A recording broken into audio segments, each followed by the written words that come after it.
जय हिंद दोस्तों, आज इस वीडियो में बात करेंगे फिनेंस कमीशन के बारे में। आइए चलिए देखते हैं। फिनेंस कमीशन इंडिया के फेडरल सिस्टम का एक इम्पॉर्टेंट कॉन्स्टिट्यूशन बॉडी है जो आर्टिकल 280 के अंदर इस्टेब्लिश्ड हुआ है। सेंटर और स्टेट के बीच में फाइनेंशियल डिस्ट्रीब्यूशन को डिसाइड करती है, जिससे रिसोर्स का फेयर एलोकेशन और बैलेंस्ड डेवलपमेंट इंश्योर होता है। इसका कंसेप्ट फिजिकल फेडरलिज्म पर बेस्ड है, जिसे डॉक्टर BR अम्बेडकर ने स्ट्रांगली सपोर्ट किया। यह कॉन्स्टिट्यूशन में 1950 में इंट्रोड्यूस हुआ और फर्स्ट कमीशन 1951 में कॉन्स्टिट्यूट किया गया, जिसका ऑब्जेक्टिव सेंटर और स्टेट के रिलेशन को ट्रांसपेरेंट और स्ट्रक्चर्ड बनाना था। ब्रिटिश पीरियड में कोई इंडिपेंडेंट बॉडी नहीं थी और financial distribution government of India act और एग्जीक्यूटिव डिस्क्रिशन के थ्रू होता था। इसलिए इस कमीशन को एक इंडिपेंडेंट और ऑब्जेक्टिव मैकेनिज्म के रूप में लाया गया। इसके कंपोजिशन में एक चेयरमैन और 4 मेंबर होते हैं जो प्रेसिडेंट अपॉइंट करते हैं और जो इकोनॉमिक्स, पब्लिक फाइनेंस और एडमिनिस्ट्रेटिव के एक्सपर्ट होते हैं। इसका मेन फंक्शन है tax devolution, grant in aid देना, फिजिकल डिसिप्लिन के लिए एडवाइस देना और लोकल बॉडी जैसे पंचायत और म्युनिसिपैलिटी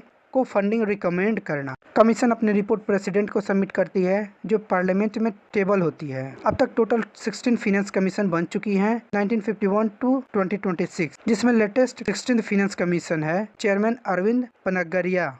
इसका पीरियड 2026 से 2031 के लिए रिकमेंड किया गया है और इसका फोकस है physical consolidation, tax formulation review, performance based incentive और क्लाइमेट फाइनेंस पर, जो equity based performance based approach की शिफ्ट को दिखाता है। इस कमीशन को एडवांटेज में fair distribution, federal structure strengthening, regional imbalance reduction और एक्सपर्ट बेस्ड डिसीजन मेकिंग शामिल है, जबकि लिमिटेशन में non binding recommendation, political influence का रिस्क है, टाइम गैप और स्टेट के डिपेंडेंसी का इशू आता है। अगर बात करें तो फिनेंस कमीशन फिजिकल फेडरलिज्म का बैकबोन है, जहां main debate equity versus efficiency और रिच वर्सेस पुअर स्टेट के बीच डिस्ट्रीब्यूशन पर होती है और करंट ट्रेंड, रिफॉर्म और परफॉर्मेंस पर फोकस दिखाता है। ओवरऑल फिनेंस कमीशन एक क्रिटिकल इंस्टीट्यूशन है जो बैलेंस्ड डेवलपमेंट और स्टेबल सेंटर स्टेट रिलेशन को इंश्योर करता है।